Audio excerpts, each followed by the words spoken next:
আজকে অনেকটা মন খারাপ নিয়ে বাড়িতে যেতে হচ্ছে, কারণ অল্প আগে আমার বাড়ি থেকে ফোন এসেছে। মা বলল যে জলদি বাড়িতে চলে আস, না হলে আর কখনোই দেখতে পারবি না।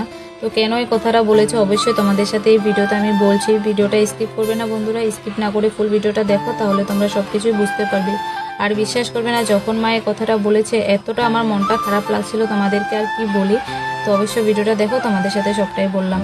তো হাই এভরিওয়ান, তোমরা সবাই কেমন আছো? আশা করি অনেক ভালো আছো। আমি তোমাদের চম্পা নতুন একটা ভিডিও নিয়ে চলে এসেছি। আশা করি তোমাদের আজকের এই ভিডিওটা কম বেশি ভালো লাগবে, কারণ যে কথাটা আমি বলতে যাচ্ছি আশা করি তোমাদের কারোরই ভালো লাগবে না। তো দেখতেই পাচ্ছো আমি এখন বাড়ি থেকে বের হয়ে পড়লাম, মানে পিসিদের বাড়ি থেকে বাড়ি যাওয়ার জন্য বের হয়ে পড়লাম। আর দেখতে পারলে ভিডিওতে আমার দাদা আর একটা দিদি আসছিল, কারণ ওরা হুজাই থেকে এখন বাড়িতে আসছে। তো তার মধ্যে আমি পিসিদের বাড়ি থেকে বের হয়ে পড়লাম নিজের বাড়িতে যাওয়ার জন্য, কারণ এই খবরটা শুনে আর থাকার কোনো মতে ইচ্ছা ছিল না। কিন্তু আজকে আমাদের প্ল্যান ছিল সবাই মিলে আজকে শীতলা মন্দিরে ঘুরতে যাব, কারণ গতকালের ভিডিওতে তোমরা দেখতে পারলে যে আমি বড় দাদার সাথে আর বৌদির সাথে ঘুরে এসেছিলাম। কিন্তু আজকে দিদি, তারপরে আমার জামাইবাবু, তারপরে আমার ভাই সবাই মিলে আজকে ঘোরার জন্য প্ল্যান ছিল। কিন্তু এই খবরটা শুনে আর থাকার কোনো মতে ইচ্ছা ছিল না, তো তার জন্য বাড়িতে চলে যাচ্ছি। তো আজকে বিকালে 4:30টার সময় ট্রেন ছিল। তো এখন দাদা, আমার বড় দাদা মানে আমার পিসির ছেলে, বড় দাদা নিতে মানে আমাকে স্টেশনে এখন দিয়ে আসছে, মানে গাড়িতে উঠিয়ে দেবে।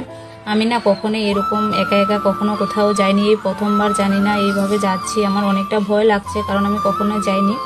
তো আসার পথে তো তোমরা দেখতেই পারছিলে, কম বেশি যারা ভিডিওটা দেখেছো বুঝতে পারবে যে আমার বোন গাড়িতে উঠতে পারেনি। আমি আর আমার বোন যাওয়ার জন্য মানে বের হয়েছিলাম মানে পিসিদের বাড়িতে, কিন্তু আমার বোন ভিড়ের জন্য উঠতে পারেনি। আমি একা একাই এসে পড়েছিলাম। তো স্টেশন থেকে আমার দাদা আমাকে পিসিদের বাড়িতে নিয়ে গিয়েছে। তো দেখতে পাচ্ছি এখানে বসতে বসতে স্টেশনে তো গাড়িটা চলে এসেছে, আর এই গাড়িতে করেই যাব। আর আসার সময় তো এতটা ভিড় ছিল, আর এখন বাড়িতে যাওয়ার সময় দেখো পুরো গাড়িটা ফাঁকা, অনেকটা ভালো লাগছে দেখে। পুরো বসার জন্য সিট পেয়েছি। আর তার মধ্যে যে আমার দাদা আমার পাশে বসেছিল, দাদা কিন্তু যাবে না, আমাকে উঠিয়ে দেওয়ার জন্য এসেছে। দাদা বাড়িতে চলে যাবে, তো আমার সাথে যে একা একা আমি যাব। আর তার মধ্যে দেখো 1-2 মিনিটের মধ্যে গাড়ি পুরো মানে ভর্তি হয়ে গিয়েছে। এতটাও ভিড় ছিল না, সবাই সবার সিটে বসে রয়েছিল। আর যে একটা মেয়ে দেখতে পাচ্ছ, আমার বয়সের একজন মেয়ে ছিল, তো ওর সাথে কথা বলতে বলতে পুরো বাড়ি পৌঁছে গিয়েছি। এখনও পৌঁছিনি, দেখতে পাচ্ছ মাত্র ছেড়েছে গাড়িটা মানে লামডিম থেকে। এখন যাচ্ছি স্টেশনে, মানে কি আর বলি।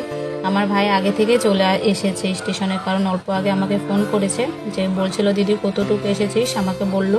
তো আগে থেকে লঙ্কা স্টেশনে দাঁড়িয়ে রয়েছে আমাকে নিয়ে যাওয়ার জন্য, কারণ একা একা কখনো এরকম যাইনি। তো তার জন্য তো তোমাদের সাথে বলা হয়নি কেন আমি বাড়িতে যাচ্ছি। নেক্সট ভিডিওতে অবশ্যই বলবো তোমাদেরকে, প্লিজ নেক্সট ভিডিওটা